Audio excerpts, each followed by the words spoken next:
बहुत पहले वाराणसी देश में एक शेर पहाड़ के गुफा में रहा करते थे। गुफा के नजदीक एक बहुत बड़े तालाब हुआ करते थे। बहुत सारे डुक्कर पानी पीने के लिए उस तालाब में आते थे। एक दिन शेर जंगल से शिकार करके भर पेट खाना खा के आया था। तभी एक डुक्कर भी पानी पीने के लिए उस तालाब में आया। तभी शेर ने सोचा कि उस डुक्कर ने अगर मुझे देख लिया तो वह पानी पिए बिना ही भाग जाएगा और दोबारा यहाँ नहीं आएगा। आज तो मेरा पेट भरा हुआ है, इसे किसी और दिन खाना पड़ेगा। ऐसा सोचकर शेर सूअर को अनदेखा कर छुपकर वहां से धीरे धीरे अपने गुफा की ओर निकल गया। ऐसे शेर को छुपकर भागते हुए देखकर डुक्कर ने सोच लिया शेर उसे देखकर भाग रहा है। तो डुक्कर ने शेर को ललकारते हुए कहा, हे शेर, मुझसे डरकर क्यों भाग रहे हो? हिम्मत है तो मेरा सामना कर। यह सुनकर शेर को बहुत गुस्सा आया, पर आज तो मेरा पेट भरा हुआ है, किसी और दिन इसको खाऊंगा। यह सोचकर उसने डुक्कर को कहा, आज मेरा लड़ने का मन नहीं है। हमारी लड़ाई देखने के लिए कोई साक्षी भी नहीं है। इसलिए अगर हिम्मत है तो एक हफ्ते बाद यही आना, तब हम लड़ाई करेंगे। यह कहकर शेर चुपचाप अपनी गुफा की ओर चले गए। ऐसे शेर चुपचाप चले जाने पर डुक्कर को अपने आप पर बड़ा घमंड आया और अपने साथी और जंगलवासी को यह किस्सा सुनाई और उस शेर को 7 दिन बाद लड़कर हराने की बात बताई। यह बात सुनकर एक समझदार डुक्कर ने उसको बताया, कैसा मूर्ख है तू। जंगल के राजा शेर से आज तक कोई लड़कर जीता है जो तू जीत जाएगा। वह शेर पहले तुझे मारकर खा जाएगा और वह हमें भी नहीं छोड़ेगा। हम में से कोई भी जीवित नहीं रहेगा। तुझे अपने शक्ति का भी अंदाजा नहीं है। यह कहकर उसको जमकर फटकार लगाई। तो बाकी डुक्कर ने भी हामी भरी और उस डुक्कर को डांट दिया। सबकी बात सुनकर उस डुक्कर को भी बात समझ आई और बहुत डर गया और कहा, अब क्या करें? शेर से लड़ने का वचन देकर आ चुका हूँ, अब उस शेर से बचने का कोई उपाय बताएं। तभी उस बुद्धिमान डुक्कर ने उपाय सुझाया, तू आज से 7 दिन तक गंदे नाली में नहाया कर और अपने शरीर को गंदे कीचड़ से ढका कर 7वें दिन अपने शरीर को सुबह ओसों की बूंदों में भिगोकर उस दिशा में बैठो जहां हवा तेज आती हो। जब शेर तुझसे लड़ने के लिए आएगा तो तेरी शरीर के बदबू वह सहन नहीं कर पाएगा और तुझसे लड़े बिना चला जाएगा। उस डुक्कर ने वैसे ही किया और 7वें दिन शेर के आने से पहले ही उसकी गुफा की ओर बैठ गया। शेर बहुत गुस्से में आया, डुक्कर को मारकर खाने की इरादे से। डुक्कर को देखते ही उसकी ओर हमला करने के लिए आगे बढ़ा, पर इतनी तेज बदबू डुक्कर की शरीर से आ रहा था कि उसकी नजदीक ही नहीं जा पाया। तभी शेर ने उस डुक्कर को कहा, हे डुक्कर, तू बहुत बुद्धिमान निकला। मुझसे बचने के लिए तूने बहुत अच्छा दिमाग लगाया। यदि तू इतना गंदे होकर न आया होता तो आज मैं तुझे मारकर खा जाता, लेकिन तेरे सूझबूझ भरी दिमाग ने आज तुझको बचा लिया। अब तुझे मुंह से खाना तो क्या पैर से छूने का भी दिल नहीं कर रहा और तुम लड़े बिना ही जीत गया। यह कहकर शेर वहां से चुपचाप चले गए। एक बार रणवीर सिंह ने खुद को एक मुश्किल स्थिति में पाया। उन्हें अपनी पत्नी के क्रोध का सामना करना पड़ा था। पत्नी क्रोधित थी क्योंकि रणवीर सिंह का आज पगार का दिन था और रणवीर सिंह ने सारे पैसे कहीं गिराकर खो दिया था। रणवीर सिंह की पत्नी आलिया ने चिल्लाते हुए कहा, अब सारा महीना घर कैसे चलेगा? वैसे भी तुम्हारा पगार में महीना चलना मुश्किल होता है। अब तो बिना खाए पिए ही महीना बिताना पड़ेगा। अपनी नाराज पत्नी को मनाने के लिए रणवीर सिंह ने अपने भरोसेमंद दोस्त और जादूगर बबंडर बाबा की सलाह लेने का फैसला किया। बबंडर बाबा, जो अपनी बुद्धि और जादुई शक्ति के लिए जाने जाते हैं, ने रणवीर सिंह की दुहक की कहानी सुनी। बाबा ने कहा, रणवीर सिंह, मैं तुम्हारी परेशानी दूर करने के लिए एक जादुई उपाय से मदद कर सकता हूँ। मेरे पास एक जादुई अंगूठी है जो धारक की इच्छा पूरी कर सकता है। तुम इस अंगूठी का उपयोग किसी ऐसी इच्छा के लिए कर सकते हो जो तुम्हारी पत्नी को खुश कर सके।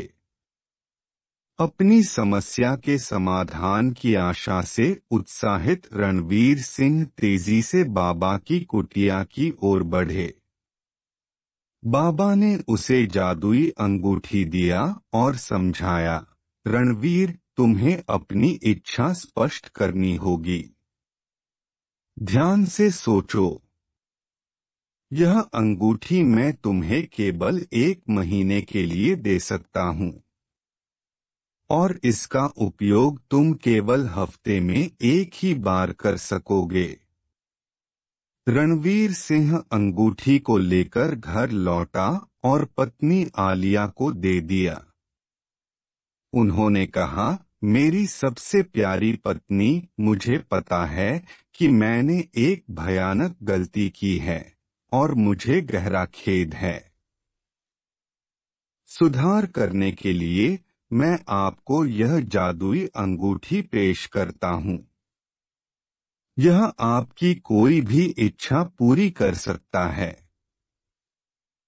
आलिया उपहार से प्रसन्न थी, लेकिन वह अंगूठी की शक्ति का परीक्षण करना चाहती थी। उसने कहा, मैं एक ऐसा महल चाहती हूँ जो इस देश का राजा से भी बड़ी हो। एक पल में जादुई अंगूठी ने उसकी इच्छा पूरी कर दी और एक शानदार सुनहरा महल उनकी आंखों के सामने आ गया। आलिया बहुत खुश हुई और उसका गुस्सा भी दूर हो गया। उन्होंने रणवीर सिंह को गले लगाया और माफ कर दिया। हालांकि जैसे जैसे दिन बीतते गए, आलिया की इच्छाएं बढ़ती गईं। वह गांव में गहनों के पहाड़, पेड़ पर कीमती साड़ी और चिड़ियों की तरह उड़ने वाली वाहन की कामना करने लगी। हर बार जादुई अंगूठी ने उसकी इच्छा पूरी कर दी और रणवीर सिंह को परिणामों की चिंता बढ़ने लगी। आखिरकार आलिया ने अपनी सब साहसी इच्छा पूरी की, लेकिन इससे अराजकता फैल गई क्योंकि पूरा राज्य एक वंडरलैंड में बदल गया। नागरिकों को काम करने की कोई जरूरत नहीं थे। वह लोग मौज मस्ती और आराम में भटकने लगे। गांव में इतने सारे धन दौलत देखकर आसपास के राज्य ने गांव में हमला करके कब्जा करने की योजना बनाने लगा। युद्ध की खबर ने सारे गांव वाले को चिंता में डाल दिया। स्थिति की गंभीरता को समझते हुए रणवीर सिंह वापस बबंडर बाबा के पास पहुंचे। उन्होंने समस्या बताई और समाधान की गुहार लगाई। बाबा ने व्यंग्यपूर्ण मुस्कान के साथ रणवीर सिंह से कहा, इन इच्छाओं को उलटने का केवल एक ही तरीका है। आपको आलिया को हालात सामान्य होने और जिंदगी को पुराने अवस्था में ही संतुष्ट होने की इच्छा के लिए मनाना होगा। रणवीर सिंह आलिया के पास लौट आए और अपनी अंतिम इच्छा के तौर पर पूर्ववत जिंदगी में वापस जाने को मना लिया। उन्हें अंततः अपनी असाधारण इच्छाओं की मूर्खता का एहसास हुआ। वह चाहती थी कि सब कुछ पहले जैसा हो जाए और गांव अपनी मूल स्थिति में बहाल हो जाए। उस दिन से रणवीर सिंह ने सीखा कि कभी कभी समस्याओं को हल करने के लिए जादू और शॉर्टकट पर बहुत अधिक भरोसा नहीं करना चाहिए। सबसे अच्छा और एक खुशहाल शादी की कुंजी समझ और समझौता में निहित होती है। एक ठंडी सर्दियों की सुबह था, जब माया काम पर जा रही थी। उसने देखा कि जेक नाम का एक बेघर आदमी सड़क के किनारे पर कड़ाके की ठंड में कांप रहा था। अधिकांश लोग अनदेखा कर उसके पास से निकल गए, लेकिन माया किसी को पीड़ित होते हुए नहीं देख सकती थी। वह जेक के पास पहुंची और उसे अपना गर्म दुपट्टा और एक गर्म कप कॉफी की पेशकश की। उसकी दयालुता से प्रभावित होकर जेक ने माया से खुलकर बात की और अपनी कहानी साझा की। वह कठिन समय से गुजर रहा था।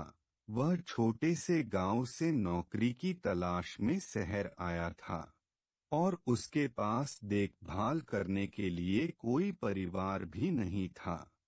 माया ने दयालु हृदय से उसकी और मदद करने का फैसला किया। उसने उसे भोजन और कपड़े की पेशकश की और दोनों किसी कैफे की ओर चला गया। वहां माया ने जैक को गर्म कॉफी के साथ साथ भरपेट खाना खिलाया और यहाँ तक कि माया ने अपने लैपटॉप से उसे अपने बायोडाटा तैयार करने में भी मदद की। वहीं माया ने इंटरनेट से कई ऑफिस के वैकेंसी पर जैक का बायोडाटा फॉरवर्ड कर दिया। समय के साथ जैक का जीवन बदलने लगा। उसे एक नौकरी मिल गई और वह एक छोटा सा अपार्टमेंट हासिल करने में कामयाब रहा। माया के अटूट समर्थन के लिए आभारी होकर उसने स्वेच्छा से दूसरों की मदद करके इसका भुगतान करने का फैसला किया, जैसे माया ने उसकी मदद की थी। साल बीतते गए और माया का जीवन अच्छे कर्मों और दयालुता से भरा रहा। उसने कभी भी बदले में कुछ भी उम्मीद नहीं की, लेकिन उसे दृढ़ विश्वास था कि उसके सकारात्मक कार्य किसी दिन उसके पास वापस आएंगे। और वे वापस आए। एक दिन बरसात का समय था। काफी तेज बरसात हो रहा था। सारी शहर पानी से भरा था। सड़क में पानी इतना भर गया था कि सारी ट्रैफिक ठप्प हो गया था। माया एक स्थानीय कॉफी शॉप के आगे बारिश से बचने के लिए खड़ा हो गया। उस कैफे के वेटर ने बड़े इज्जत से माया को अंदर बुलाया और गर्म कॉफी की पेशकश की। लेकिन माया असमंजस में था, क्योंकि माया का सारे पैसे और फोन पानी से पूरा भीग चुका था और उसके पास भुगतान के लिए कोई पैसा नहीं था। जैसे ही वह काउंटर के पास पहुंची, बरिस्ता ने उसे बताया कि उसकी कॉफी का भुगतान पहले ही कर दिया गया है। हैरान होकर माया ने चारों ओर देखा और जेक को देखा, जिसकी उसने वर्षों पहले मदद की थी। अब वह गर्मजोशी भरी मुस्कान के साथ वहां खड़ा था। उन्होंने कहा, मैडम, आपने एक बार मेरे जीवन के सबसे ठंडे समय के दौरान मेरी मदद की थी। आज एहसान का बदला चुकाने और मदद करने की मेरी बारी है। मैडम, मैं आज इस कैफे का मालिक बन गया और आपकी दयालुता की प्रेरणा से यहाँ मैं काफी बेरोजगार लोगों को नौकरी भी दे रहा हूँ। माया जैक के इस दयालु भाव से बहुत प्रभावित हुई और उसे एहसास हुआ कि कर्म में उसका विश्वास पूर्ण हो गया है। उसने दयालुता के बीज बोए थे और वे उस व्यक्ति की ओर से उदारता के एक सुंदर कार्य में विकसित हुए थे, जिसकी उसने तब मदद की थी जब उसे इसकी सबसे अधिक आवश्यकता थी। लंबे समय तक माया जैक के साथ बातचीत में समय बिताता रहा। जैक की सहनशीलता और मेहनत से माया काफी प्रभावित हुआ।